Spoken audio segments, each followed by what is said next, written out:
un freeze de quelque chose. Donc, je vous disais donc que je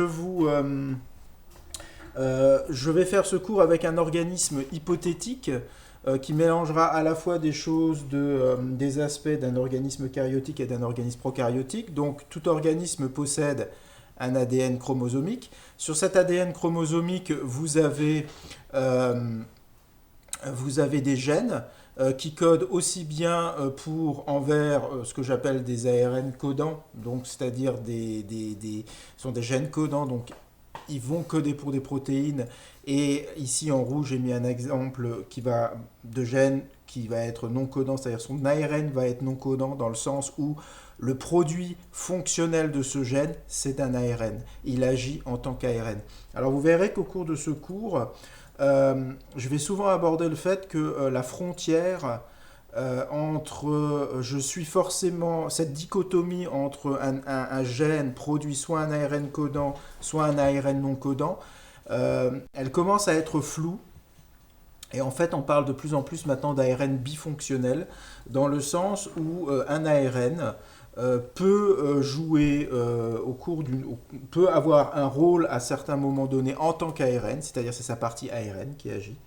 Et il peut après aussi coder pour des protéines, et ce sont les protéines qui seront la partie effectrice. Et ça, c'est vrai, je dirais, aussi bien pour les ARN qu'on pensait être des ARN codants, les ARN messagers.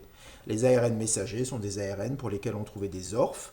Et on disait, voilà, c'est des ARN codants, donc le but de ces ARN, c'est de produire des protéines, et c'est les protéines qui seront la partie effectrice. En fait, on se rend compte maintenant que, je vous montrerai un exemple, on se rend compte maintenant que les ARN messagers peuvent agir en tant qu'ARN. Une partie de ces ARN messagers peut agir en tant qu'ARN. Par exemple, les UTR, qu'on appelle, donc qui sont les untranslated regions, donc qui sont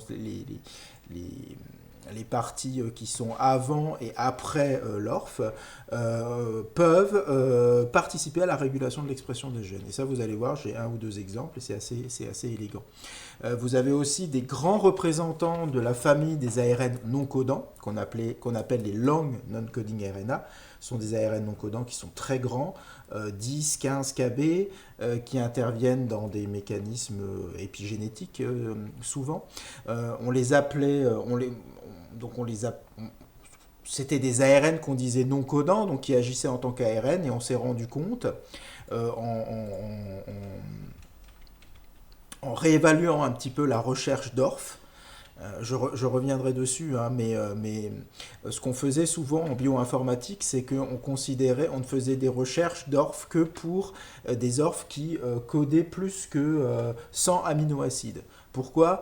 Parce qu'en dessous, on avait beaucoup trop de faux positifs. C'était beaucoup trop facile par le hasard de trouver une ORF, des petites ORF. Et le jour où on a décidé quand même, où certains labos ont quand même décidé de regarder ça, eh bien, ils se sont rendus compte que les ARN non codants, les long non-coding RNA, donc dans les 10-15 kb, ont trouvé des toutes petites orphes. Alors évidemment, en bioinformatique, on peut trouver ce qu'on veut, hein, on peut faire dire ce qu'on veut à des données. Donc en biologie, la vraie preuve, même si on trouve des choses en bioinformatique, c'est qu'il faut le prouver expérimentalement. Donc ils ont prouvé expérimentalement qu'ils pouvaient caractériser ces petites protéines, donc elles étaient vraiment synthétisées. Donc les long non-coding ARN, bien que ça a toujours été des grands exemples de familles d'ARN non codants, sont bifonctionnels et certains codent pour des petites protéines. Voilà.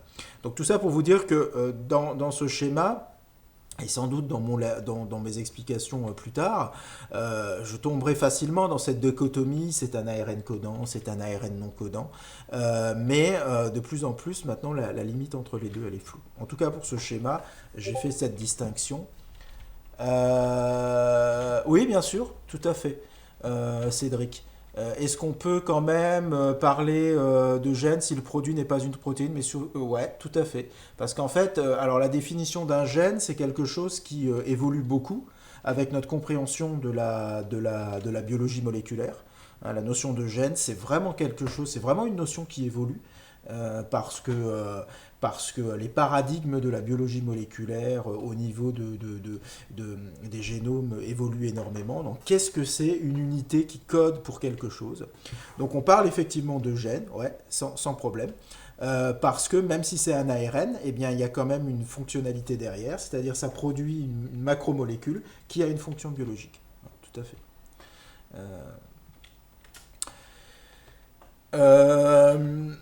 Et encore une fois, pour rebondir, maintenant en plus, comme je viens de vous le dire, non seulement on appelle gène un domaine d'un chromosome qui code pour un ARN qui ne code pas pour une protéine, mais en plus, beaucoup d'ARN non codants, maintenant on commence à découvrir que des ARN qu'on disait non codants ont quand même la faculté de coder pour des protéines, donc de plus en plus on a cet aspect bifonctionnel. Voilà. Mais pour faire simple, ouais, tout à fait. Un gène, c'est en fait une localisation au sein d'un génome qui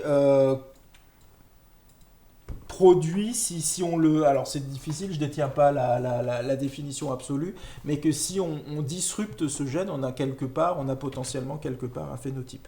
D'accord. Sachant que très souvent on a des gènes, on les annule, et c'est pas pour ça qu'on peut obtenir un phénotype, parce qu'on n'est pas forcément dans les bonnes conditions expérimentales pour faire apparaître un phénotype.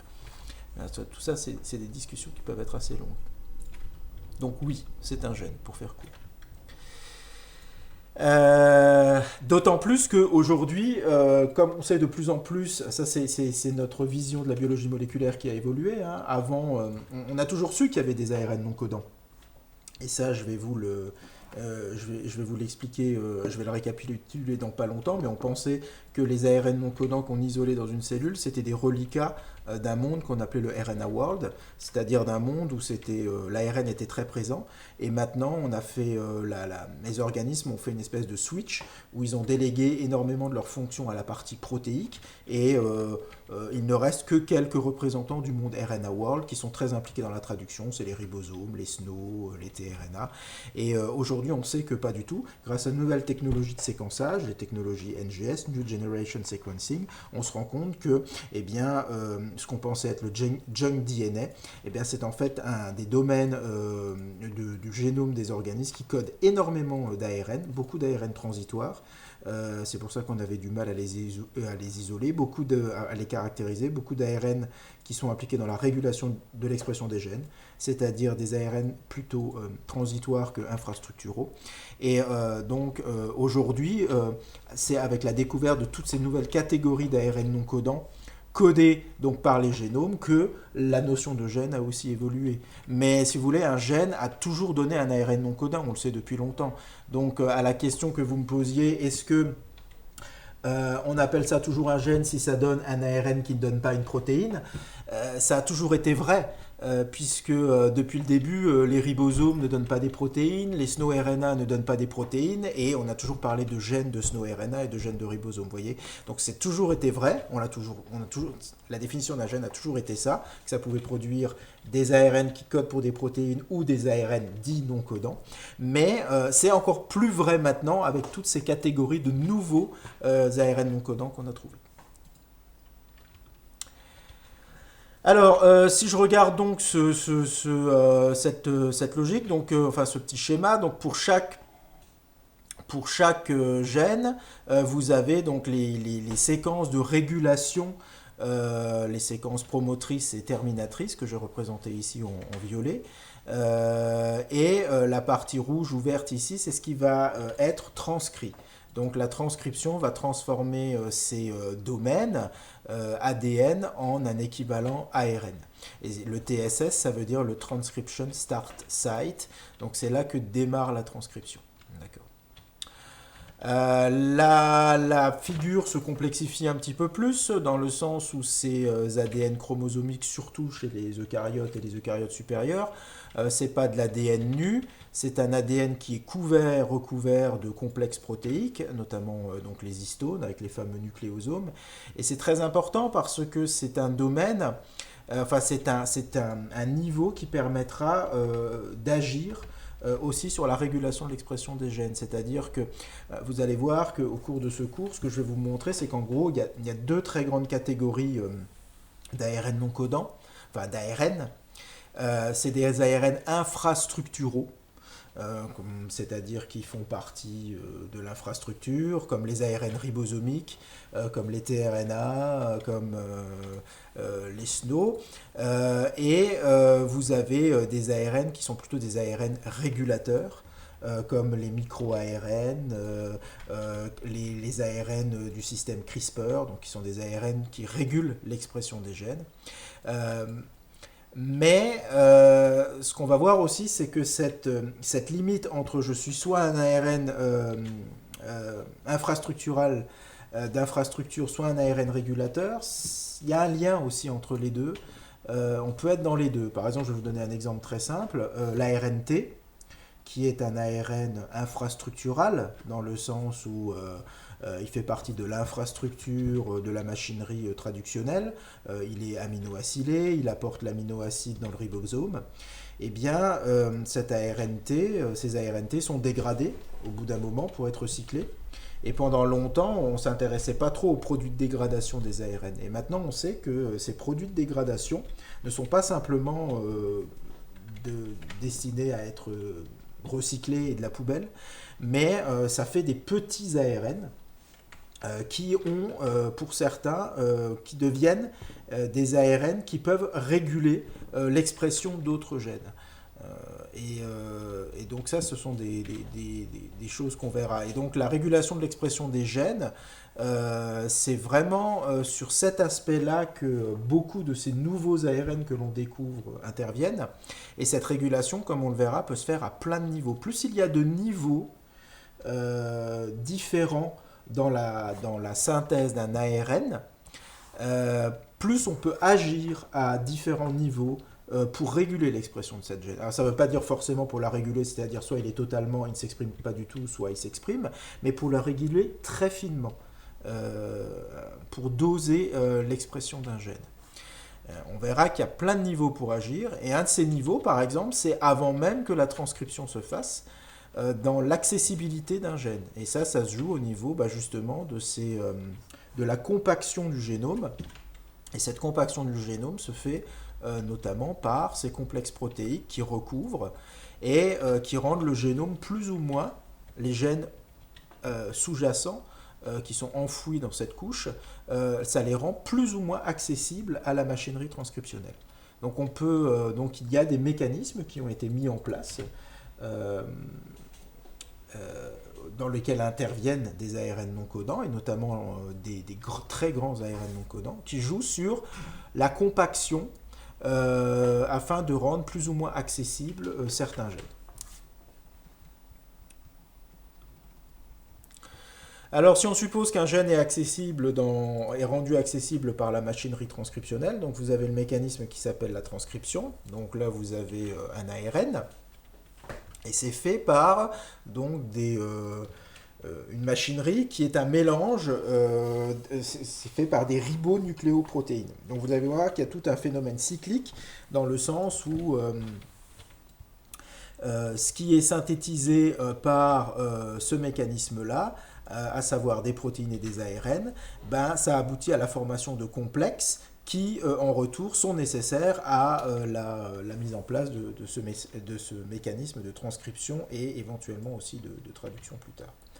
Alors, ce que vous avez ici dans cette représentation, c'est donc vous avez l'ARN, qui est donc la partie verte que j'ai gardée ici, donc c'est la partie verte qui est là, et vous avez cette fois une petite compartimentation que j'ai introduite. Donc vous avez ces extrémités-là qui s'appellent... ça j'en reparlerai un tout petit peu plus tard, je vais voir, ouais, j'en parle ici. Donc vous avez ici, en rectangle rouge, vous avez ce qu'on appelle des introns. Donc les ARN, qui soient codants ou non codants, contiennent des introns. Alors très souvent, les introns, c'est quelque chose dont on a tout à fait, qu'on connaît bien dans les ARN messagers. Donc on sait qu'il y a des mécanismes d'épissage. Et d'ailleurs, ce mécanisme d'épissage est un mécanisme que l'on peut également réguler. C'est un niveau de régulation de l'expression des gènes, dans le sens où on peut empêcher ou pas l'épissage. ce qui ne donnera pas le même ARN à la fin, hein, suivant que vous faites sauter ou pas les morceaux. Et ce qui est encore plus intéressant, c'est lorsque vous avez plusieurs introns, vous pouvez faire donc, ce que l'on appelle du splicing, de l'épissage alternatif, dans le sens où vous faites sauter plutôt l'intron 1, ou plutôt la combo de l'intron 1 et de l'intron 3, et donc il y a des mécanismes moléculaires qui sont dédiés à activer, inactiver des sites d'épissage pour favoriser plutôt tel isoforme ou tel isoforme. Donc le fait que la nature ait introduit l'épissage, le fait qu'il y a une complexification des étapes intermédiaires entre l'ADN et le produit final, l'ARN final, prêt à être traduit, ou l'ARN final prêt à agir en tant qu'ARN, le fait qu'il y ait des étapes de maturation, de dégradation, etc., fait que ça fait autant de niveaux sur lesquels on peut agir, sur lesquels l'organisme peut agir, des mécanismes peuvent agir, sur lesquels l'environnement peut agir. Et tout ça, ça fait que ça démultiplie les niveaux de régulation, ce qui veut dire qu'un organisme peut donc réagir très finement. Plus il a de niveaux importants dans l'expression d'un gène, entre sa version ADN jusqu'au produit final, plus il a d'étapes, plus on peut combiner les régulations, et donc on peut répondre à des stimuli différents. Et quand vous regardez, c'est exactement un des paramètres qui fait la différence entre des organismes évolués et moins évolués. C'est la capacité à répondre à un nombre de stimuli différents. L'être humain est capable de répondre à bien plus de stimuli et d'adapter sa réponse bien plus finement que des organismes moins évolués. Et ça, c'est tout simple parce qu'il y a une démultiplication des niveaux, des mécanismes biologiques dans l'expression des gènes, et donc une démultiplication des possibilités de régulation. Voilà. Et c'est pour ça que ça s'est énormément développé chez les organismes plus importants et plus évolués. Et un des facteurs de cette régulation, ce sont les ARN non codants. Alors, à côté des introns, donc qui sont un aspect sur lequel une régulation peut s'appliquer, vous avez aussi ce qu'on appelle, ce que je vous disais, donc les UTR, donc les Untranslated Regions. Alors évidemment, quand on parle de UTR dans un ARN, c'est qu'on parle d'ARN messager. L'ARN que je vous ai mis ici en rouge est dans cette vision un peu dichotomique où j'estime que ça ne donne qu'un ARN non codant. On ne parle pas de région non traduite, puisqu'un ARN non codant, par définition, n'est pas traduit. Donc dans un ARN codant, qui dit codant dit qu'il y a une ORF, une Open Reading Frame, donc une région avec un codon start, un codon stop qui va coder pour une protéine. Qui dit une ORF dit potentiellement une région avant et une région après qui n'est pas traduite, et on appelle ça les UTR. Alors les UTR, ce sont donc en gros, ce sont des domaines purs ARN qui n'agiront qu'en tant qu'ARN pour cet ARN messager. Et ce sont des régions qu'on connaît, qui sont bien étudiées pour certains organismes. Par exemple, on les a beaucoup étudiés pour les rétrovirus, parce que les rétrovirus ont des génomes qui sont sous forme ARN, donc ils ont des génomes très compacts avec des orphes qui se chevauchent les unes les autres, mais ils ont des régions qui sont UTR comme ça. Et par exemple le génome d'HIV, alors là il se trouve que j'ai repris l'allure générale de la 5' UTR du génome du virus du sida, mais ce sont des régions qui ont été très étudiées, notamment au niveau de la structure. On s'est rendu compte que ce sont des régions qui sont très structurées, et que cette structure est reliée à un certain nombre de fonctions. Donc là, c'est encore la preuve que on savait quand même depuis longtemps que même un ARN qui est censé coder pour des protéines, à un moment donné, il y a les parties ARN qui ont quand même, pur ARN, qui ont quand même un rôle en tant qu'ARN, et donc il y a ce côté bifonctionnel. Enfin, en tout cas, c'est comme ça qu'on peut le voir. Alors, c'est tout petit domaine là qu'on peut voir, hein, pour vous imaginer un petit peu la complexité. Donc, vous avez, ça, on trouve très souvent là-dedans des éléments ARN qui sont reliés à des capacités de régulation qui permettent de réguler l'expression de l'ARN complet. Hein. Donc, c'est ce qu'on appelle des éléments ARN régulateurs. Et je citerai par exemple les IRES ou les riboswitch. Les riboswitch, je reviendrai parce que c'est un mécanisme très étudié et qui est très intéressé notamment, enfin, qui est très intéressant et très étudié en biologie synthétique, car on peut faire des nouveaux, on peut faire on peut imaginer de nouveaux systèmes de détection de polluants ou de molécules en particulier, des systèmes de dosage grâce à ces systèmes de riboswitch. Donc on en reparlera. Après, vous avez un autre système qui se rajoute avant même d'en arriver. Donc, vous voyez, là, on n'en est toujours pas arrivé à l'ARN finale, hein, on en est très loin pour l'instant. Vous avez des systèmes qu'on appelle de modification.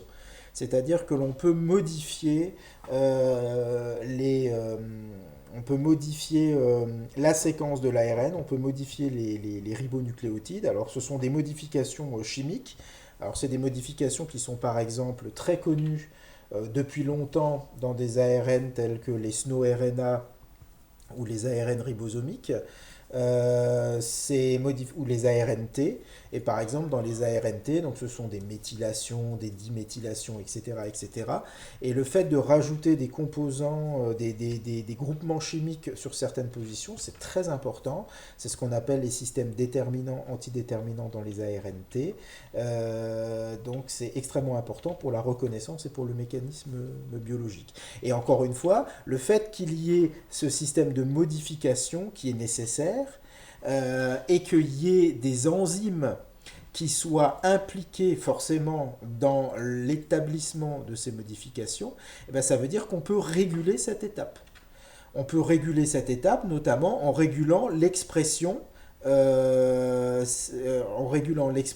des acteurs des complexes ribonucléoprotéiques qui sont nécessaires pour la mise en place de ces modifications. Donc encore un niveau sur lequel on peut agir. Alors, en termes de modification, il y a quelque chose aussi qui est devenu très important les dernières années, c'est quelque chose qu'on appelle l'editing. J'aurai l'occasion sans doute d'y revenir. C'est le fait qu'il existe des enzymes, notamment chez les eucaryotes supérieurs, qui peuvent modifier la séquence a posteriori. Donc il y a un travail d'édition qui est fait sur les ARN messagers, sur les ARN, sur certains ARN, et il y a des enzymes qui sont dédiés à la modification chimique post-transcriptionnelle des ARN. Alors au départ, on pensait que c'était limité à certains ARN seulement, et on s'est rendu compte grâce aux techniques de NGS notamment, donc de séquençage donc le NGS c'est le séquençage de nouvelle génération, et il existe énormément de protocoles différents dans le but de voir des choses différentes, et notamment il y a une application du NGS qui est le but de détecter les modifications chimiques qui sont appliquées a posteriori sur les ARN. Et en faisant ça, il y a un certain nombre de laboratoires qui se sont rendus compte qu'on a considérablement sous-estimé l'étendue de ces mécanismes. Et on pense aujourd'hui qu'en fait, c'est quasiment l'intégralité des ARN, notamment les ARN messagers, qui sont ciblés par ces mécanismes d'editing, ce qui veut dire qu'il y a un code par-dessus le code, avec des enzymes qui participent, et donc encore un niveau de régulation supplémentaire. Et aussi, forcément, des maladies qui sont reliées à ça, puisque très souvent, quand vous avez des soucis, quand vous avez un phénotype avec une maladie, eh bien, c'est parce que vous avez une déficience par rapport à un certain mécanisme moléculaire, et donc ces nouvelles voies qu'on découvre, et le fait qu'on découvre qu'elles sont impliquées, qu'elles touchent un plus grand nombre d'ARN, ouvre une meilleure compréhension sur l'origine de ces maladies, et donc sur des hypothèses quant à éventuellement essayer de corriger ces problèmes. Alors après, vous avez donc l'épissage dont je vous ai parlé, hein, donc on enlève les introns. Après, vous avez certains mécanismes, on rajoute des choses, donc la polyadénylation par exemple. Et toutes ces étapes supplémentaires sont des étapes qui participent, alors je ne vais pas rajouter pour la polyadénylation, mais qui qui font participer des partenaires, évidemment, des enzymes, qui sont très souvent des complexes ribonucléoprotéiques, donc c'est à la fois des ARN et à la fois des protéines. Pour certains d'entre eux, ce sont même les ARN qui sont les parties effectrices.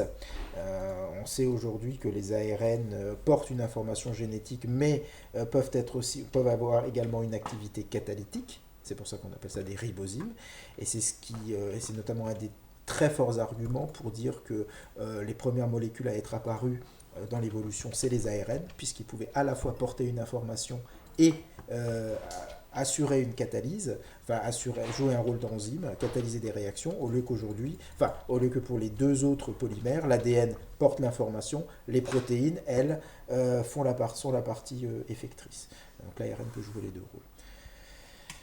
Donc tous ces partenaires peuvent être eux-mêmes soumis à une régulation, et donc on a une espèce d'effet de réseau énorme où chaque nœud peut être régulé, ce qui a un impact sur les autres nœuds, et c'est tout ça qu'il faut essayer de comprendre aujourd'hui. Donc là, ce que je vous ai représenté ici, c'est très simplement, alors c'est très simple, c'est qu'à partir de ce petit exemple où vous avez deux introns, eh bien vous avez la possibilité d'un épissage où on a fait sauter les deux introns, la possibilité d'un épissage où on a fait sauter le gros intron qui est là, ou le petit, et si j'avais mis plus d'introns, eh ben, j'aurais eu autant de combinaisons possibles. Donc ça, c'est ce qu'on appelle l'épissage alternatif, et l'épissage alternatif, c'est un moyen de faire qu'un gène donne potentiellement plusieurs protéines différentes. Et aussi plusieurs ARN différents. Ça, il ne faut pas oublier, parce que, et je le remontrerai plus tard quand je m'intéresserai à cet ARN non codant qui est là, parce que vous allez voir, la logique est quasiment la même, mais je l'ai quand même reproduite pour que l'image soit un petit peu complète. Mais ici, vous avez donc les morceaux en rouge, ce sont donc des séquences. Les trois ARN qui sont là, messagers, ont trois séquences différentes. Ils n'ont pas la même séquence. Donc si vous donnez ça à un logiciel pour calculer un repliement 2D, eh ben, vous n'allez pas forcément obtenir les mêmes structures. Et ce qui veut dire que le fait que vous ayez des morceaux en plus ou en moins, ça a deux impacts. La séquence codante est différente, mais la structure de l'ARN est également différente. Donc que ça agisse en tant qu'ARN ou en tant que protéine, ça aura un impact, cet épissage alternatif. Voilà, et après, donc, vous vous retrouvez dans la traduction, parce que là, dans cette version un peu dichotomique, donc j'estime que s'il y a une ORF, ça veut dire donc qu'il est destiné à être traduit. L'information d'ORF est traduite par le système de traduction, qui contient énormément d'acteurs, et qui permet donc d'obtenir à la fin des protéines infrastructurales ou régulatrices. Régulatrices qui vont à réguler un de ces mécanismes, soit pour son propre gène, c'est ce qu'on appelle des mécanismes de feedback rétroactif, ou alors pour d'autres gènes, soit des protéines infrastructurales qui vont faire justement partie de ces complexes qui sont nécessaires à l'expression des gènes. Voilà, alors après vous avez ces ARN messagers qui vont subir une maturation, dégradation, je fais un petit peu les deux parce que vous avez des ARN messagers, enfin vous avez des ARN qui peuvent après se dégrader en d'autres ARN, qui peuvent être maturés en d'autres ARN, ou alors vous avez tout simplement un phénomène de dégradation, puisque vous avez une demi-vie pour les molécules. Ça fait intervenir certaines aussi des complexes pour faire cette dégradation. Les introns qu'on voyait au départ comme du pur déchet, eh bien en fait on découvre de plus en plus de nouveaux rôles pour ces introns, des rôles extrêmement importants.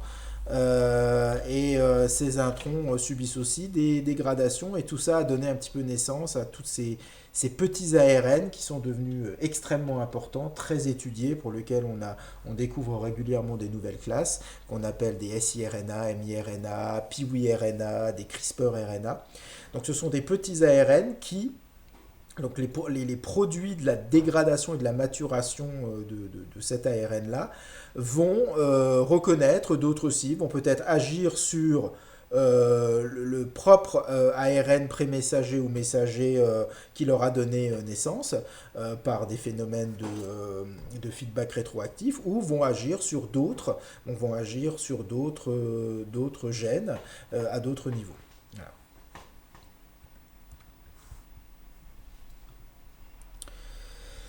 Ok, et vous avez aussi, et ça j'en reparlerai, mais ça ça vient un petit peu comme un cheveu sur la soupe, mais c'est parce que c'est pour vous donner un petit peu la big picture, c'est un peu une carte de tout ce qui est possible, et après vous verrez les différentes familles sur lesquelles je vais insister. Donc vous avez de l'ARN, enfin vous avez de l'acide nucléique exogène, hein, c'est surtout le cas pour alors c'est le cas notamment pour les êtres unicellulaires, les organismes unicellulaires, les bactoses, qui sont directement au contact de leur milieu et qui peuvent récupérer du matériel exogène euh, qui se trouve à l'extérieur, ou alors ça peut être du matériel exogène qui vient de bactériophages. Vous avez aussi cette situation pour les organismes eucaryotiques et même multicellulaires, puisque vous avez par exemple tout ce qui est les virus qui introduisent, notamment les rétrovirus qui introduisent leur matériel génétique. Donc vous avez de l'ARN qui est exogène, donc qui n'est pas produit par la cellule elle-même. Mais cet ARN, donc vous avez de l'ARN qui peut pénétrer au sein d'une cellule, et dans des mécanismes de défense, vous avez une dégradation aussi qui est faite et qui donne aussi des petits ARN qui eux-mêmes après peuvent appliquer une régulation. Vous allez voir notamment c'est ce que CRISPR fait, donc un système qui est assez médiatisé en ce moment, où c'est un moyen de défense pour les bactéries pour se protéger, c'est-à-dire qu'elles dégradent en petits ARN et ça va être réinséré au sein de leur génome, et ça va leur faire une mémoire qui va leur permettre après de synthétiser ces petits éléments sous forme de petits ARN qui, lorsqu'ils vont trouver le matériel génétique de départ, vont pouvoir s'hybrider et empêcher son expression. Donc là, dans un but plus de défense que de régulation. Hop, et alors j'en suis où? Voilà, et donc ces petits éléments, qu'est-ce qu'ils font? Eh ben, toujours sous la catalysée par, enfin, grâce à la participation de complexes moléculaires formés de protéines mais aussi d'ARN, ces petits éléments vont assurer des régulations post-transcriptionnelles. Par exemple, il y en a certains qui vont se mettre, ils vont reconnaître des 5' UTR et des 3' UTR, et ça va bloquer les ribosomes qui ont besoin de se poser là-dessus pour faire la traduction. Voilà, donc il y a plein de choses qui vont se faire. Je ne rentre pas trop dans les détails parce que je vais rentrer dans les détails pour certaines familles plus tard. Donc là, c'est juste histoire de faire vite fait un petit peu l'état des lieux. Si on s'intéresse maintenant aux non-codants, eh bien, dans le non-codant, on retrouve un petit peu la même logique. C'est toujours un peu la même logique. Je voulais juste attirer votre attention sur le fait que c'est pas parce qu'on est un ARN non-codant qu'on n'a pas d'intron. Les ARNT, par exemple, vous avez les versions pré-tRNA. Donc les ARNT ont des introns. Ces pré-ARNT sont maturés par une molécule qu'on va voir là très rapidement, une famille moléculaire qu'on appelle la RNAsP, la ribonucléase P. C'est une des molécules qui a été étudiée très tôt, qu'on connaissait très tôt, et qui est une molécule qu'on a très rapidement compris comme étant un ribozyme, c'est-à-dire c'est une ribonucléoprotéine dans la majorité des cas. On verra que pour certains organismes, l'ARN a totalement disparu et ce n'est plus qu'une protéine. Mais dans la majorité des cas, c'est une ribonucléoprotéine, où c'est l'ARN la partie effectrice. Et donc, cette RNAsP, c'est elle qui fait la maturation des notamment, c'est pas le seul rôle qu'elle a, mais elle fait notamment la maturation des pré-tRNA en tRNA. Voilà, donc ça c'était pour vous montrer un petit peu rapidement. Alors vous avez ce qu'on appelle les introns de groupe 1 et de groupe 2, on y reviendra. Donc ça c'est juste c'est une vraie structure 3D, mais c'était pour vous montrer à quel point un tout petit morceau comme ça pouvait avoir une structure tridimensionnelle très compliquée. Donc encore une fois, l'importance, donc chose qu'on a vu ensemble, l'importance de comprendre les règles structurales d'un ARN, parce que si ce tout petit morceau-là a déjà une structure comme ça, l'ARN total qui peut faire, euh, si on va sur une RNA-SP, vous pouvez monter à du 300 nucléotides, 400 nucléotides. Puis si vous allez sur un ribosome, vous montez à du 3000, 5000. Donc ce sont des structures qui sont extrêmement difficiles à comprendre. Pareil, vous avez des modifications post-transcriptionnelles aussi. Et ensuite, vous avez les épissages. Et là, bah là vous n'avez pas la partie, vous n'avez pas la partie traduction, puisque je suis dans un modèle simple où j'estime que il n'y a pas de, il a pas de petites orphes ou d'orphes qui est caché là-dedans. Il n'est pas bifonctionnel, il est purement ARN non codant. Et donc ça peut donner différentes catégories. Vous avez les ARN antisens, les longs ARN non codants, les RNAsP, les ARN ribosomiques. Donc ça, ce sont plutôt des ARN infrastructuraux. Mais encore une fois, ce sont des ARN pour lesquels on trouve de nouveaux rôles maintenant, et notamment des rôles de régulation. Par exemple, les ARNT produisent au cours de leur dégradation, produisent des petits fragments qui ont une importance. Au départ, on pensait que c'était artefactuel, parce que tout le monde voyait des petits ARN fonctionnels partout. Mais dans les ARNT, maintenant, c'est bien établi. Vous avez des, euh, des petits ARN, des petits fragments qui sont devenus des éléments très importants, notamment en médecine, parce que ce sont des marqueurs de l'évolution de certains cancers. Voilà. Donc, comme quoi un ARN extrêmement étudié comme l'ARNT, qu'on connaît depuis les années 60, qui a débuté avec la biologie moléculaire moderne, eh bien, c'est un ARN qui se révèle grâce au développement de nouvelles technologies. Ce sont en fait c'est la sensibilité des nouvelles technologies qui sont mises en place qui permettent de voir des choses qu'on n'était pas capable de voir avant sur des ARN qu'on étudie depuis 40-50 ans.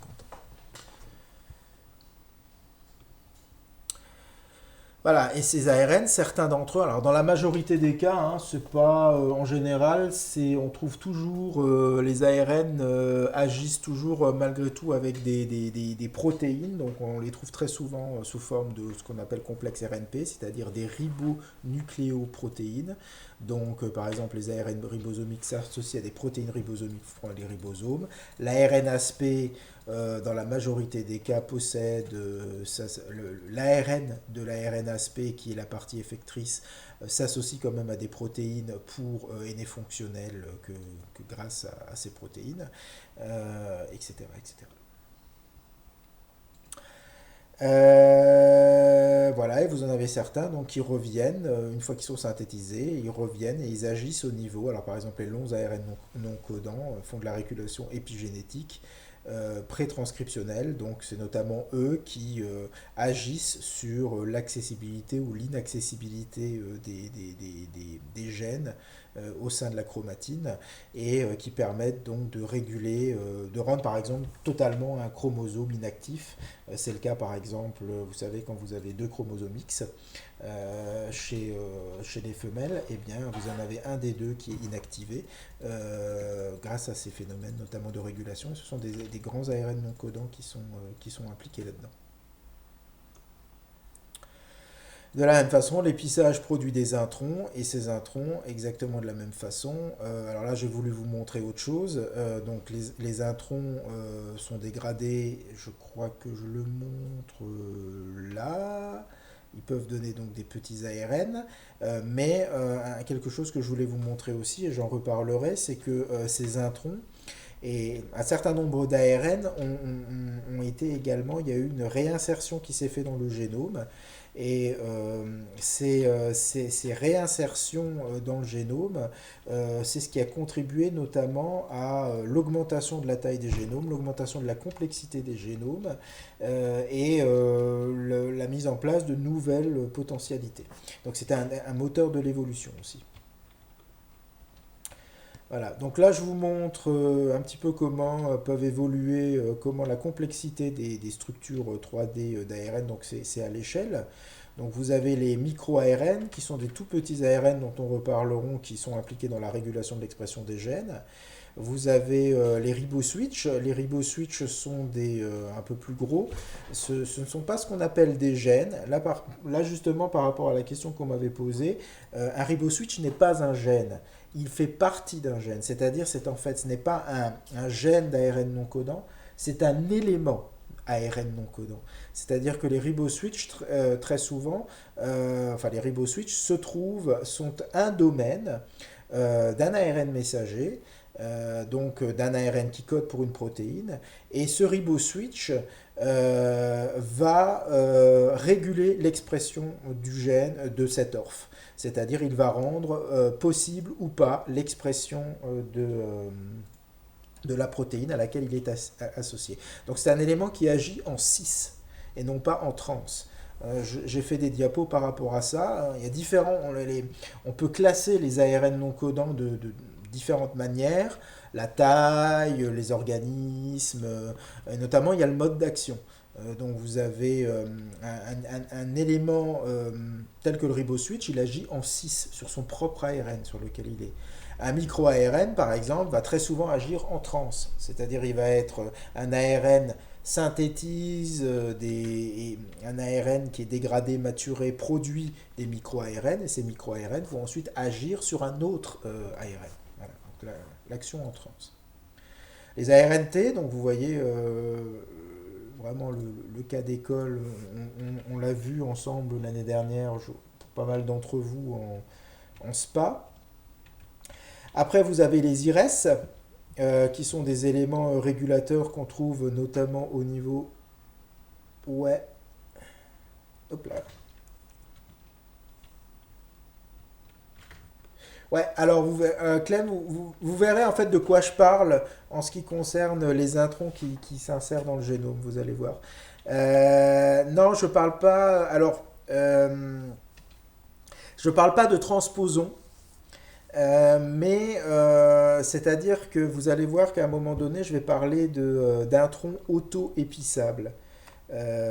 Et vous allez voir que certains d'entre eux, ce qui s'est passé, c'est que, je ne veux pas trop en dire tout de suite parce que sinon je vais utiliser 2 fois plus de temps, mais ce qu'on s'est rendu compte, c'est que quand il y a plusieurs familles d'ARN qu'on connaît, qu'on a bien étudié. Vous avez par exemple dans les ARN ribosomiques, vous avez des introns qui sont auto-épissables. Et ces introns auto-épissables sont la preuve que l'ARN pouvait faire sans les protéines. C'est-à-dire ce ne sont pas les introns comme ceux que l'on a dans nos cellules qui ont besoin d'un spliceosome pour s'épicer. C'est-à-dire ils ont besoin de protéines, d'un complexe ribonucléoprotéique. Donc ils ont besoin de protéines pour s'épicer. Il y a vraiment des introns qui sont auto-épissables, tout seuls, comme des grands. Et vous allez voir que pour certains d'entre eux, on sait qu'ils ont une faculté à pouvoir se réinsérer dans le génome. Je vous le réexpliquerai, mais c'est ça dont je voulais parler. Mais je le réexpliquerai, et puis si c'est toujours pas clair, à ce moment-là, vous me reposerez la question. Ouais, ok, pas de souci. Alors ensuite, les introns de groupe 2, par exemple, justement, ce sont les introns de groupe 1, les introns de groupe 2 sont justement ces introns auto-épissables auxquels on s'intéresse, on en reparlera rapidement. 400 nucléotides, à peu près. Après, on arrive sur les ARN ribosomiques, donc ça commence à devenir des tailles très importantes. Donc SSU, ça veut dire Small Subunit. Donc vous savez que dans les ribosomes, il y a 2 sous-unités, la grande et la petite. Et vous avez, ça c'est l'ARN ribosomique bactérien de la petite sous-unité, donc forcément plus petit l'ARN, 1500 nucléotides. Et ça c'est l'ARN de la grande sous-unité. Et en plus, on est passé du bactérien, là on est passé à la levure. Donc c'est un ARN plus grand et en plus d'un organisme plus évolué, donc il a des domaines supplémentaires. L'ARN ribosomique fait partie des familles moléculaires sur lesquelles je me plancherai un peu plus précisément. Et là on est à du 3200 nucléotides. On a en 2013 je crois, il y a l'ARN ribosomique humain. Vous pouvez lui rajouter encore, je crois qu'on n'est pas loin de 5000 nucléotides, 4500 nucléotides. Donc ça fait des molécules extrêmement complexes. Voilà, donc ça c'est ce que je vous disais, c'est-à-dire qu'avec on a énormément, on a une accumulation très importante de nouvelles classes d'ARN non codants. On a même énormément d'ARN non codants qu'on a trouvé pour lesquels on n'a pas vraiment de rôle. Donc ces ARN peuvent être classés de différentes manières. Très souvent on les classe de par leur taille. Les petits ARN qui sont très souvent des ARN qui sont des ARN régulateurs, donc qui sont impliqués dans la régulation de l'expression des gènes, et qui sont issus de la maturation et de la dégradation d'autres ARN, donc les miRNA, les siRNA du système silencing, les piRNA, les CRISPR-RNA. Après, vous avez les ARN moyens, de taille moyenne, 500-200 nucléotides, tels que l'ARN ASP. Et après, vous avez les grands ARN, supérieurs à 200 nucléotides, et notamment les très grands, tels que ceux qui s'appellent Unreal, XIST, HOT-R, qui sont les fameux long non-coding RNA qui excitent beaucoup d'états d'équipe parce ils sont énormément reliés aux maladies génétiques chez l'être humain. Après, vous pouvez aussi, vous verrez que, j'en parlerai à un moment donné, on a les techniques de séquençage de nouvelle génération, à une époque, faisaient apparaître ce qu'on appelait des ARN circulaires. Et au début, les gens pensaient que c'était un artefact de la manip. Et en fait, pas du tout. Il y a vraiment des ARN circulaires qui ont été mis en évidence grâce à ces nouvelles techniques. Ils existent vraiment au sein de la cellule, ils ont des fonctions bien précises, donc on peut classer les ARN suivant leur forme, en gros, circulaire ou non. On peut les classer suivant le mode d'action, donc je reviendrai sur ces ARN circulaires. C'est une classe, une famille d'ARN non codants qui a été trouvée très récemment. Vous allez voir, c'est vachement intéressant parce que c'est une classe d'ARN non codants qui est liée à un mécanisme qu'on connaissait bien, qui est très étudié, l'épissage, et vous allez voir qu'avec les techniques NGS de séquençage de nouvelle génération, on a appris des nouvelles choses sur un mécanisme dont ça fait plusieurs décennies qu'on triture dans tous les sens, mais grâce à encore une fois, des technologies avec des sensibilités et des approches différentes, on arrive à mettre en évidence des choses qu'on avait tout le temps sous le nez, mais qu'on n'était pas capable de caractériser. Après, vous avez donc le mode d'action. Donc, est-ce que ça agit en cis ou en trans? Est-ce que ça agit sur son propre ARN dont il fait partie, qui lui a donné naissance, en gros, ou est-ce que ça agit sur d'autres ARN? À quel moment de la transcription ça agit? Est-ce que c'est pré-transcriptionnel avant que l'ARN soit même synthétisé? Est-ce que c'est co-transcriptionnel pendant la transcription? Est-ce que c'est post-transcriptionnel? Est-ce que ça agit de manière épigénétique? Est-ce qu'il y a un rôle? Alors ça, si là-dedans il y a des choses qui vous... là, je jette, si vous voulez, un premier vernis. Il y a certaines choses qui vous parleront par la suite. Vous allez, ah d'accord, ok, donc ça c'est un exemple de famille qui a ce genre de choses là. Donc rôle percé ou non, qu'est-ce que ça veut dire ça? C'est-à-dire que c'est assez rigolo, mais moi j'aime bien cet exemple. C'est que la nature ne fonctionne pas toujours par économie. On le sait par exemple avec les immunoglobulines depuis longtemps, hein, les immunoglobulines, donc les anticorps, la nature est prête à synthétiser toutes les combinaisons possibles, alors qu'il n'y a que quelques combinaisons qui seront les combinaisons qui seront efficaces contre un potentiel pathogène, et tout le reste est bon pour la poubelle en gros, si je puis exprimer ainsi. Là c'est un petit peu pareil, c'est-à-dire qu'il semblerait, il faut toujours mettre du conditionnel, hein, parce que les paradigmes évoluent, notre connaissance évolue, mais il y a un exemple que je vous montrerai que j'aime bien, qui a tendance à prouver que aujourd'hui avec le NGS, on détecte de la transcription partout. Alors est-ce que au début on pensait qu'il n'y avait que X% d'un génome genre de l'homme qui s'exprimait et tout le reste c'était de la poubelle, ça servait à rien, c'était du reliquat, c'était du reliquat accumulé par des millions d'années d'évolution. Maintenant on est arrivé à l'autre extrême, c'est-à-dire que grâce aux techniques de NGS on est capable de très finement détecter n'importe quel signal de transcription et on a l'impression que c'est quasi 100% d'un génome qui s'exprime. Sauf que pour beaucoup de ces ARN qu'on voit produits, dont on détecte la production, la transcription, on n'est pas capable de leur trouver un rôle, on ne sait pas.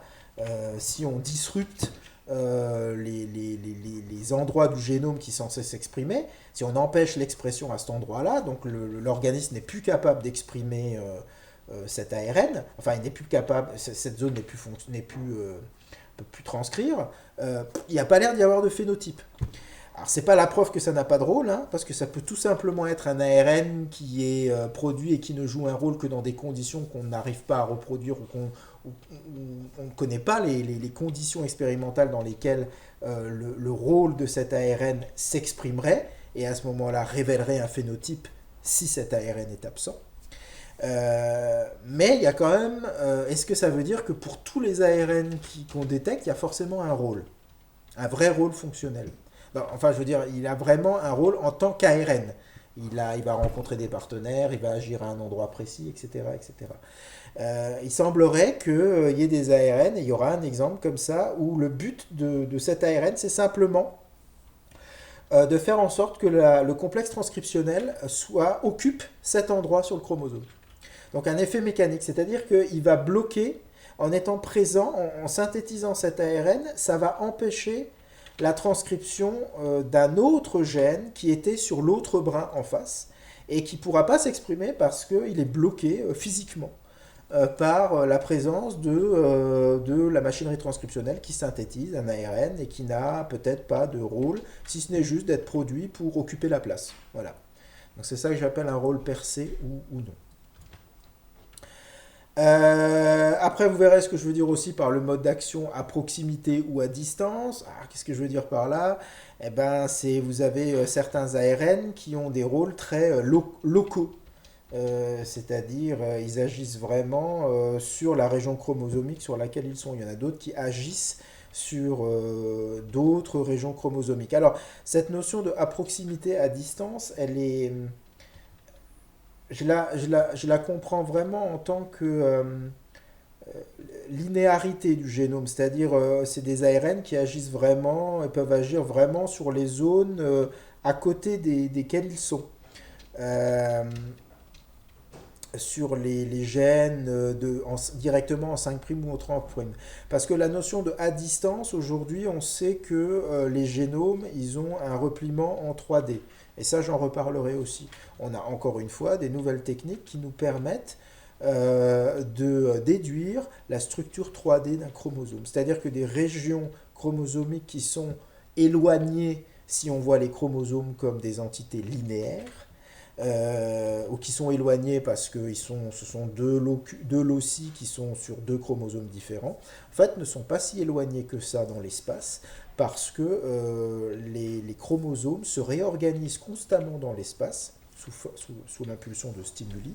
Et ce qu'on comprend aujourd'hui, c'est que vous avez des espèces d'îlots comme ça, à un instant T, où vous avez tous les gènes qui sont censés participer au même mécanisme biologique, par exemple un gène qui est censé en réguler un autre, eh bien ces deux gènes à un instant T sont proches dans l'espace et fait que la molécule produite par le gène A, pour réguler le gène B, elle n'est pas obligée de parcourir tout 3 km dans le noyau pour aller atteindre sa cible. Voilà, donc c'est pour ça la notion de à proximité à distance, je l'entends en termes de covoisinage des gènes plus que vraiment la distance dans l'espace 3D, puisque celle-ci peut se modifier constamment sous l'effet de stimuli. Alors vous avez après le type, ce que j'appelle le type. Donc on peut par exemple distinguer des ARN non codants, est-ce qu'on sont sens ou antisens. Est-ce que ce sont des gènes ou des éléments géniques? C'est ce que je disais tout à l'heure, hein, des ARN ribosomiques, des RNAsP. Là, c'est vraiment tout le transcrit qui agit en tant qu'une entité et qui a un certain rôle, au lieu qu'un riboswitch, c'est un domaine d'un ARN qui agit en tant qu'ARN non codant. Après, ça, c'est le truc sur lequel j'ai beaucoup insisté, hein, je réinsisterai. Est-ce qu'ils sont codants, non codants ou bifonctionnels? Alors, je ne dis pas qu'ils sont tous forcément bifonctionnels, mais aujourd'hui, par exemple, les ARN messagers, c'était quand même l'archétype des ARN codants, c'est-à-dire des ARN qui produisent, dont le but est de produire une protéine.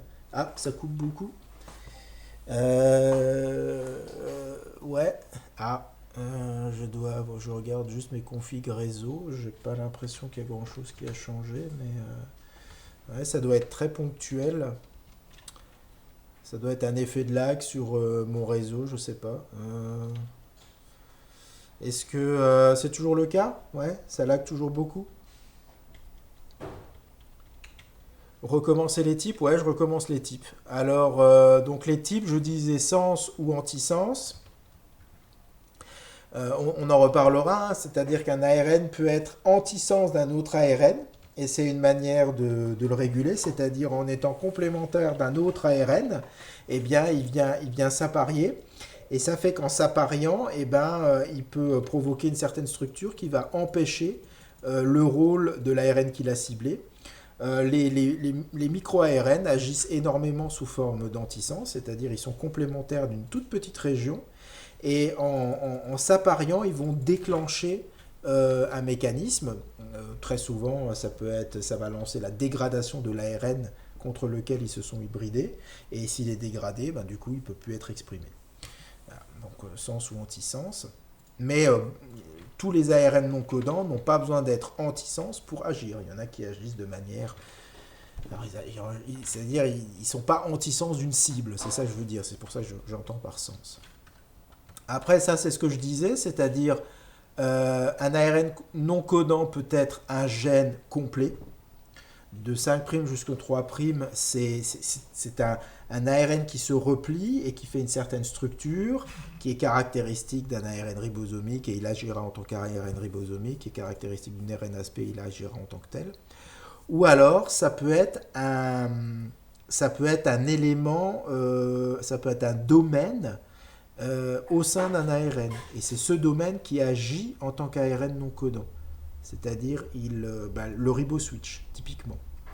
C'est un bon exemple. Le riboswitch est au sein d'un ARN qui est censé avoir, qui est une ORF, donc dont le but, notamment, c'est d'être traduit pour produire une protéine. Et c'est cette protéine qui va donner la fonction. Et bien, au sein de certains ARN, surtout chez les organismes unicellulaires, chez les organismes unicellulaires, levures, bactéries, vous trouvez certains ARN codants qui ont un petit domaine, qui a un repliement particulier, qui va réagir en tant que senseur à la présence d'une molécule. Et si cette molécule est présente ou pas, ce domaine va switcher, c'est-à-dire il va changer de structure. Et le fait qu'il passe d'une structure, d'une conformation A à une conformation B, ou de B à A, ça va, suivant la situation, permettre ou bloquer l'expression de l'ORF. L'ORF ne pourra pas produire, l'ARN ne pourra pas être traduit. Et donc c'est un système qui permet de faire on-off pour l'expression d'un gène. Enfin on-off, et ça régule finement, mais c'est pas tout ou rien, mais en tout cas ça permet de réguler l'expression d'un gène. Après, vous avez le truc sur lequel j'ai bien insisté, donc codant, non codant, bifonctionnel, c'est ce que je disais. Vous avez des éléments mobiles ou non. Après, on peut les classer suivant. Hop, j'ai l'impression qu'il y a un truc en bas là, c'est quoi? Pourquoi il est bactérien, eucaryote supérieur, ou pourquoi celui-ci, il a. Qu'est-ce que j'ai mis? Ah, plante, virus, ouais, voilà. Donc il y a certains ARN non codants que l'on ne trouve que dans certains organismes, ou qui ont certaines caractéristiques qui sont propres à certains organismes. Donc du coup, on peut vraiment les classer d'après ça. Par exemple, les riboswitch. Les riboswitch sont des éléments ARN non codants qu'on trouve dans les ARN messagers d'organismes unicellulaires, parce qu'ils ont besoin de réagir à la présence ou à l'absence d'un élément dans le milieu ambiant.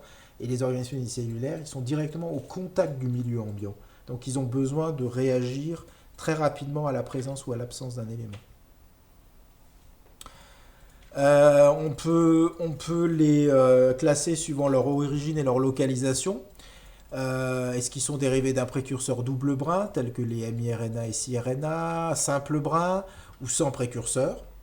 C'est-à-dire directement, vous avez des ARN qui sont issus de la dégradation d'autres ARN.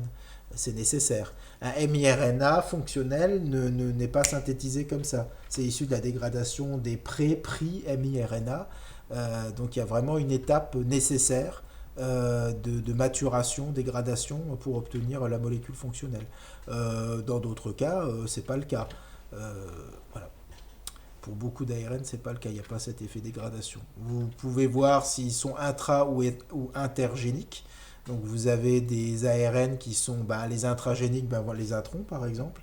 Les introns typiquement sont des ARN non codants qui sont produits et qui ont des localisations intragéniques. Et vous avez des ARN non codants qui sont intergéniques.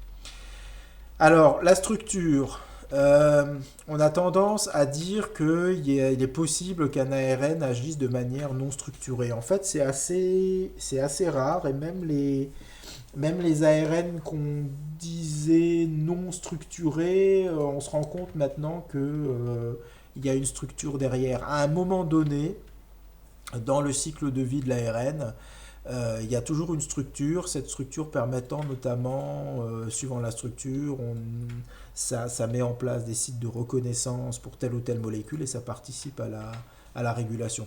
Mais à une époque, il y avait la découverte ce qu'on appelait les CUTS, les XUTS, les MUTS, on en reparlera. Ce sont des transcrits qu'on a découverts et qui sont associés parfois à certaines étapes bien particulières, la méiose, lorsqu'on bloque les molécules de l'exosome, etc., etc.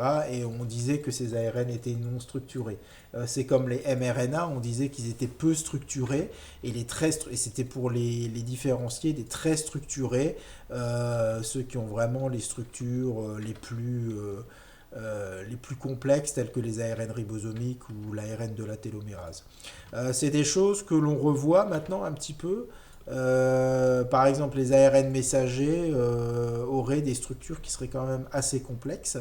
Et leur structure serait, ces structures-là mettraient en place des sites de reconnaissance qui seraient à l'origine de leur régulation par certains mécanismes. Donc la notion de non structuré, peu structuré, très structuré, bon, je l'ai mis, je l'aime. C'est vrai qu'un micro-ARN, par exemple, est considéré comme non structuré. Puisqu'il agit directement en tant que tout petit ARN de 20 nucléotides. En tant que simple brin, il agit et il vient se fixer en complémentarité sur un autre domaine d'un ARN qu'il régule.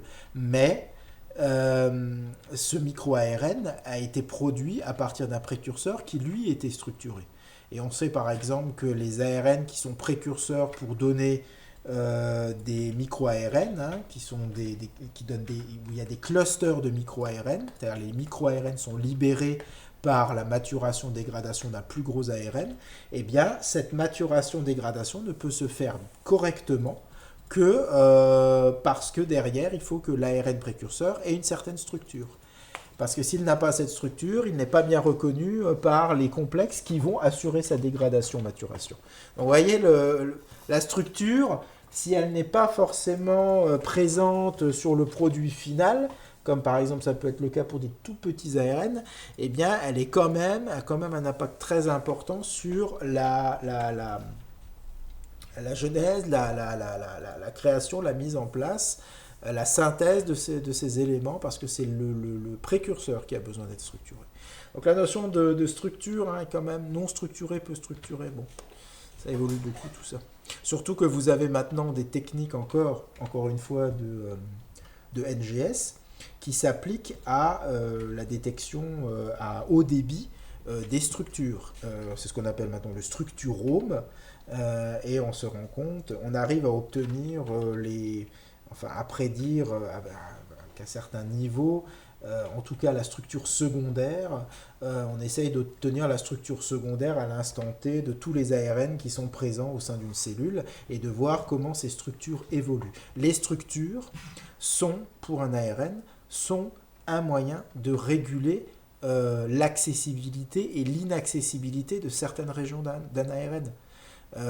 Si vous avez dans un ARN messager, vous avez 3 tiges boucles super stables qui sont au démarrage de l'ORF, et ben, les ribosomes ne pourront pas passer à travers. Et les ribosomes ne pourront pas exprimer, ne pourront pas traduire. Pardon. Et c'est exactement ce que le principe d'un riboswitch. Un des principes d'un riboswitch, parce qu'il existe plusieurs mécanismes, il y a des riboswitch qui agissent aussi sur l'épissage. Mais on verra ensemble qu'il y a des riboswitch qui agissent sur l'accessibilité de l'orphe pour les ribosomes, en empêchant les ribosomes d'accéder. Et tout ça en favorisant une structure qui bloque les ribosomes. Il y a d'autres riboswitch qui jouent sur la demi-vie de l'ARN.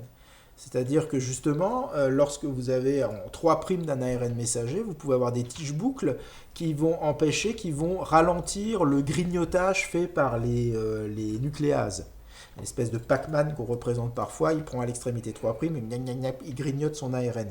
Ben, s'il y a des tiges boucles, il va avoir beaucoup plus de mal à grignoter, et ça va laisser du temps à l'ARN pour être encore exprimé et pour produire des protéines. Il y a des riboswitch qui jouent sur cette stabilité en jouant sur la structure. Donc la structure, quand on dit ouais, c'est pas vraiment structuré, la structure est un niveau extrêmement important de la régulation de l'expression des gènes. Les modifications post-transcriptionnelles dont je vous ai parlé, c'est un moyen de réguler la structure. Et la structure est un moyen de réguler l'expression. Donc ça peut se faire de manière indirecte. Parce que les modifications post-transcriptionnelles, en méthylant ou pas certaines positions des ribonucléotides, ça fait que ces ribonucléotides pourront peut-être, si vous collez un méthyle sur une face Watson-Crick d'un ribonucléotide qui voulait s'apparier avec un autre ribonucléotide, la méthylation va empêcher cet appariement. Et si vous faites ça pour X ribonucléotides, les modifications post-transcriptionnelles vont orienter le repliement d'un ARN vers une forme alternative. Et cette forme alternative, elle ne va pas reconnaître sans doute les mêmes protéines, elle ne sera pas sensible de la même façon aux autres enzymes, parce que certaines régions les régions simple brin sensibles à des nucléases qui dégradent du côté simple brin ne seront pas les mêmes, etc. Donc c'est vraiment, la structure est vraiment quelque chose de très important dans la régulation de l'expression des gènes.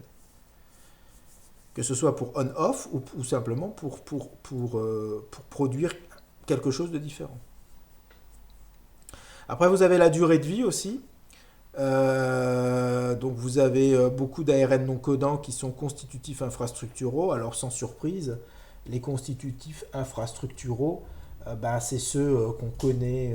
On les connaît. Peut-être qu'un jour, on en découvrira un nouveau. Mais c'est surtout ceux qu'on connaissait le mieux. Parce que comme ils étaient constitutifs infrastructuraux, c'était difficile de les louper. Même avec des techniques de base de biomol. Donc je veux dire, aujourd'hui, pour avoir un ARN ribosomique ou un ARNT, c'est même d'ailleurs toute la galère. Aujourd'hui, c'est d'ailleurs la galère. Lorsque vous voulez détecter les autres ARN, vous devez vous débarrasser des ARN ribosomiques et des ARNT, parce que les ARN ribosomiques, par exemple, représentent 80% de tous les ARN totaux. Donc si vous voulez voir les autres dans votre séquençage, il faut vous en débarrasser. Donc il y a les ARN constitutifs infrastructuraux, de par leur stabilité, c'était pas trop difficile de les détecter. Ce qui était plus difficile, c'était les transitoires. Il y a des ARN qui ne sont présents que pendant un temps très court. Par exemple, les XUTS ou les MUTS dont je vous parle. U, ça veut dire unstable. T, ça veut dire transcript, et la petite lettre qui est en premier, en général, c'est une lettre qui est reliée à la manière dont on les a mis en évidence. Par exemple, le M, si je ne me trompe pas, c'est pour soit mitotique, soit méiotique, c'est-à-dire qu'en fait, on a beaucoup utilisé la levure pour ça. Ce sont des mutations qui ont été faites, qui bloquent très souvent ce sont des mutations qui sont létales, mais on a suffisamment de temps pour récolter les ARN donc vous bloquez le passage d'une cellule, vous la stimulez pour qu'elle passe en méiose, vous la faites passer en méiose, mais elle ne peut jamais y arriver parce que vous avez provoqué une mutation, un gène qui ne lui permet pas de passer en méiose. Mais elle lance le processus.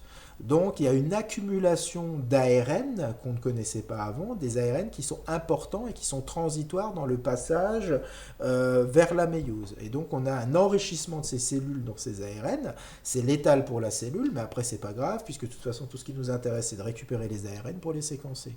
Donc vous éclatez la cellule, vous récupérez les ARN, vous vous débarrassez des ribosomiques, vous faites un séquençage et vous comparez, vous regardez quels ARN se sont enrichis entre une cellule qui n'a pas été bloquée en méiose, une cellule qui a été bloquée en méiose.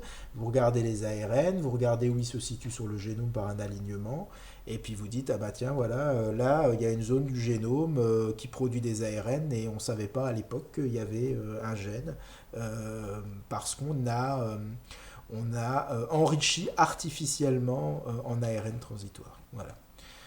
Vous avez aussi par exemple des blocages de l'exosome.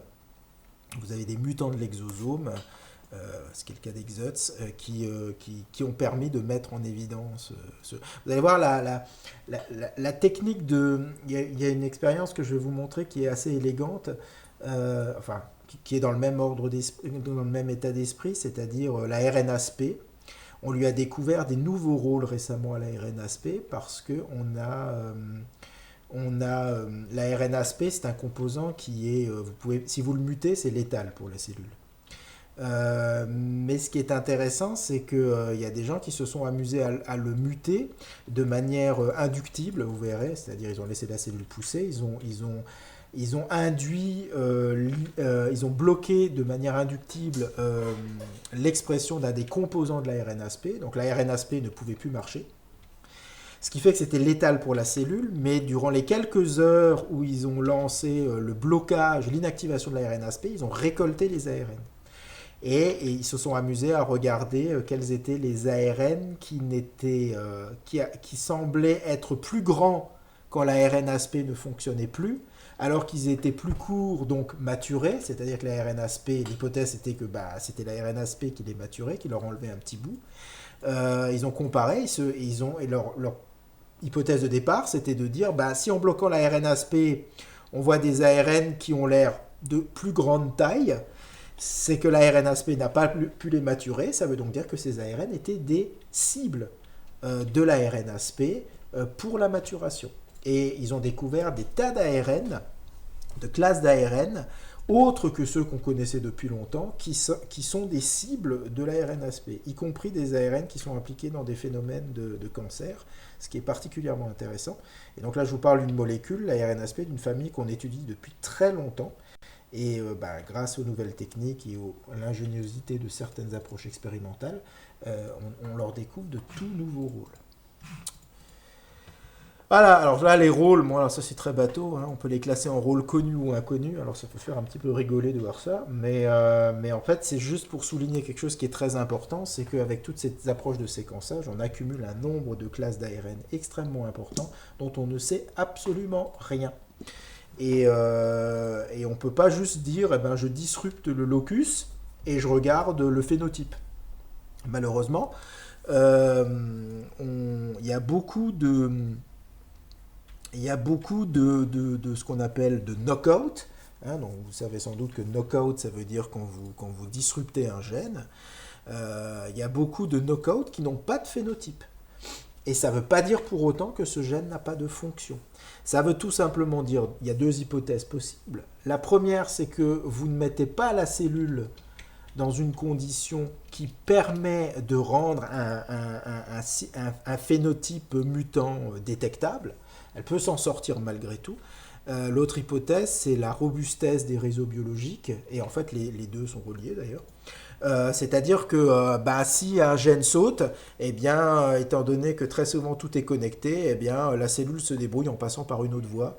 Il y a une voie qui ne fonctionne plus puisque le gène n'est plus là, et la robustesse des réseaux biologiques fait que on arrive à s'en sortir d'une autre manière. Les organismes biologiques sont robustes et arrivent à s'adapter. Il existe évidemment, ça vous le savez, des gènes qui sont très importants. Si vous les mutez, il n'y a pas de problème, c'est létal. Il suffit de muter un gène pour que vous voyez clairement quelque chose. Mais dans la majorité des cas, c'est pas le cas. Donc on ne sait pas si ces ARN que l'on détecte, les techniques de NGS, de séquençage, ne vous disent que, voilà, moi je détecte un signal de transcription. Ok, maintenant est-ce que derrière il y a un rôle fonctionnel ou pas? Ben, c'est là que l'aventure elle commence. Comment fait-on pour mettre en évidence qu'il y a un rôle biologique derrière ça? Le rôle, ça peut être que vous classez ces ARN non codants suivant que ça inhibe ou ça stimule une fonction biologique. Est-ce qu'ils sont constitutifs infrastructuraux ou régulateurs? Sachant qu'il y a des constitutifs infrastructuraux qui donnent naissance à des régulateurs. Pensez au tRNA qui donne des petits fragments de tRNA, j'en reparlerai, et qui sont des marqueurs de maladies génétiques. Après, vous pouvez les classer aussi suivant les partenaires protéiques. Par exemple, les piwi RNA, eh ben, ils sont associés aux protéines piwi. Les protéines ribosomiques sont systématiquement avec les ARN ribosomiques. Les protéines AGO avec les miRNA, etc., etc. Voilà. Bip, bip, bip.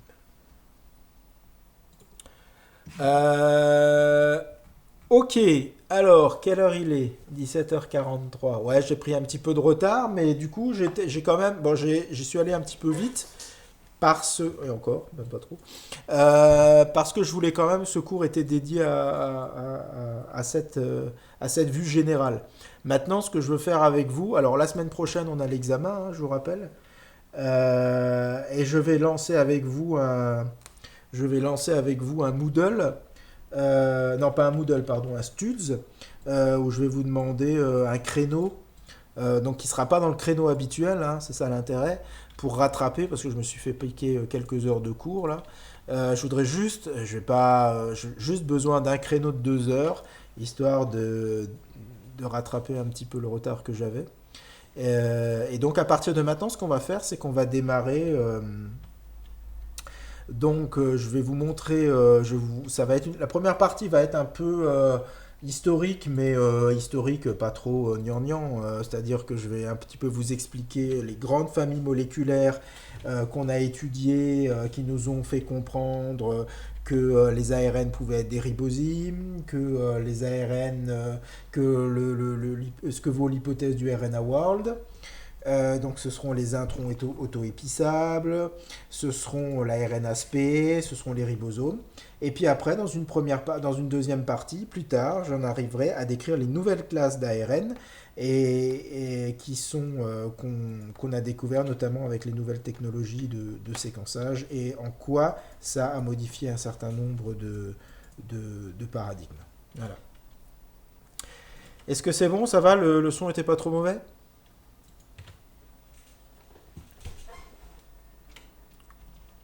Ok, super. Alors, je vais couper. Bien. Bon, bah voilà, ce sera tout pour aujourd'hui. Et je vous donne. Alors, je vous enverrai deux, trois petites questions corrigées d'Anal. Comme ça, vous voyez un petit peu le genre de choses